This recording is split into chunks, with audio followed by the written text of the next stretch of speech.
CPIM ശക്തമായ തോതിൽ രംഗത്ത് വന്നിട്ടുണ്ട്. അത് കഴിഞ്ഞ കാലത്തെ പരിശോധിച്ചാൽ നിങ്ങൾക്ക് കാണാൻ കഴിയും.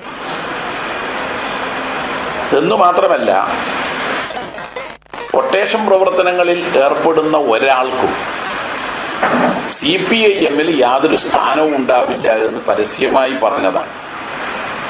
പാർട്ടിയിലെ ഒരു നേതാവും കൊട്ടേഷൻ പ്രവർത്തനങ്ങളെ സഹായിക്കുന്നില്ല. ചില കൊട്ടേഷൻ സംഘാംഗങ്ങൾ സൈബർ പോരാളികളെ പോലെ, CPIM-ന്റെ സൈബർ പോരാളികളെ പോലെ ചില സോഷ്യൽ മീഡിയ പോസ്റ്റുകൾ ഇട്ട സന്ദർഭത്തിൽ അത്തരക്കാരെ സോഷ്യൽ മീഡിയ പ്രചരണത്തിനായി CPIM ഇല്ലെന്നും തള്ളിപ്പറഞ്ഞ നിലപാട് സ്വീകരിച്ച പാർട്ടിയാണ് CPIM. ഇതൊക്കെ ചില കൊട്ടേഷൻ സംഘങ്ങൾ നടത്തിയിരുന്നു. ചിലര് പ്രചരണത്തിൽ നവമാധ്യമങ്ങളിൽ രംഗത്ത് വന്നു.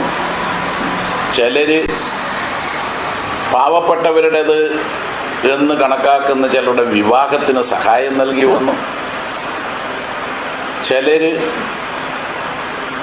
ചിലർക്ക് വേണ്ട സാമ്പത്തിക സഹായവുമായിട്ട് രംഗത്ത് വന്നു. ഇതൊക്കെ അവർ നടത്തുന്നത് സമൂഹത്തിൽ മാന്യത കിട്ടാൻ വേണ്ടിയിട്ടാണെന്നും അവർ നടത്തുന്ന കൊട്ടേഷൻ പ്രവർത്തനങ്ങളെ മറച്ചുപിടിക്കാനാണെന്നും വ്യക്തമായി സൂചിപ്പിച്ച പാർട്ടിയാണ് CPIM. ഇതെല്ലാം മനസ്സിലാക്കിക്കൊണ്ട് തന്നെയാണ് മാധ്യമ മേഖലയിൽ CPIM-ന്റെ ശരിയായ പ്രചരണം നടത്താൻ ഒരു കൊട്ടേഷൻ സംഘത്തെയും ഏൽപ്പിച്ചിട്ടില്ലെന്ന് പരസ്യമായി ഞങ്ങൾ പറഞ്ഞത്. എന്നാൽ ഇത്തരം ഒരു നിലപാട് നമ്മുടെ നാട്ടിൽ കോൺഗ്രസോ BJP-യോ സ്വീകരിച്ചിട്ടില്ല എന്ന് എല്ലാവർക്കും അറിയുകയും ചെയ്യാം. പിന്നെ എന്തിനാണ് ചില മാധ്യമങ്ങൾ വീണ്ടും CPIM-നെ കൊട്ടേഷൻ പ്രവർത്തനവുമായി ബന്ധപ്പെടുത്താൻ നോക്കുന്നത്? ഇനി മനു തോമസിന്റെ കാര്യം എടുക്കാം. മനു തോമസിനെ പാർട്ടി പുറത്താക്കിയിട്ടില്ല. കഴിഞ്ഞ 15 മാസമായി പാർട്ടി പ്രവർത്തനങ്ങളിലോ യോഗങ്ങളിലോ മനു തോമസ് പങ്കെടുക്കാറില്ല. 2024 മെമ്പർഷിപ്പ് ഭരണഘടനാനുസൃതമായ വ്യവസ്ഥ പ്രകാരമുള്ള കാര്യം അനുസരിച്ച് മെമ്പർഷിപ്പ് പുതുക്കിയിട്ടുമില്ല. പാർട്ടി ഭരണഘടനയുടെ വകുപ്പ് 7 പറയുന്ന കാര്യം ഇവിടെ വളരെ പ്രസക്തമാണ്. പാർട്ടി അംഗത്വ പരിശോധന. വർഷം തോറും പാർട്ടി അംഗത്വം സംബന്ധിച്ച ഒരു ചെക്കപ്പ്, ഒത്തുനോക്കൽ പരിശോധന നടത്തുന്നതാണ്. അവരവർ അംഗമായിരിക്കുന്ന പാർട്ടി സംഘടനയാണ് ഇത് നടത്തുക.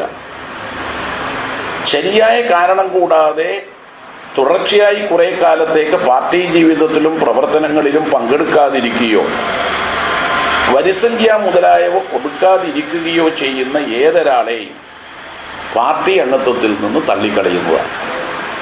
ഇത് പാർട്ടി അംഗങ്ങൾക്കെല്ലാം ബാധകമായ ഒരു വ്യവസ്ഥയാണ്. ഇപ്പൊ പാർട്ടി അംഗത്വം പുതുക്കാത്തതിനെ തുടർന്ന് ഒഴിവായ ഒരു കാര്യം സംബന്ധിച്ച് എന്തെല്ലാമാണ് കഴിഞ്ഞ ഇന്നലെയും ഇന്നുമായി മാധ്യമങ്ങൾ പ്രചരണമാക്കിയത്. ചിലര് പറഞ്ഞു പാർട്ടി വിട്ടു, ചിലര് പറഞ്ഞു പാർട്ടിയിൽ നിന്ന് പുറത്താക്കി, ചിലര് പറഞ്ഞു പാർട്ടി നടപടിയെടുത്തു. ഇങ്ങനെ വ്യത്യസ്തങ്ങളായ രീതിയിലാണ് മാധ്യമങ്ങളിൽ വാർത്ത വന്നത്. പാർട്ടി ഭരണഘടന അനുശാസിക്കുന്ന വിധത്തിൽ ഒരു പാർട്ടി അംഗം ഏത് ഘടകത്തിലാണോ ആ സഖാവ് ഉള്ളത്, ആ ഘടകത്തിൻ്റെ മുമ്പാകെ വർഷം തോറും ആ പ്രക്രിയ ഒരു ജനുവരി ഫെബ്രുവരി മാസങ്ങളിലാണ് ഒരു ഫോറം പൂരിപ്പിച്ച് സംഖ്യ അടക്കം അടച്ച് ഈ പുതുക്കേണ്ട ഘട്ടത്തിൽ കൊടുക്കണം. ഈ കാര്യം മനു തോമസ് ചെയ്തിട്ടില്ല. അത് മനു തോമസിനെ ചില മാധ്യമം ഇത് സംബന്ധിച്ച് വന്നിട്ടുള്ള മറ്റ് പ്രചരണങ്ങളെല്ലാം അടിസ്ഥാനരഹിതമാണ്. അല്ലാതെ ഏതെങ്കിലും ഒരു സഖാവിനെ പാർട്ടി ബോധപൂർവം തഴയുകയോ തള്ളിക്കളയുകയോ പുറത്താക്കുകയോ ഒന്നും ചെയ്യാനാവില്ല.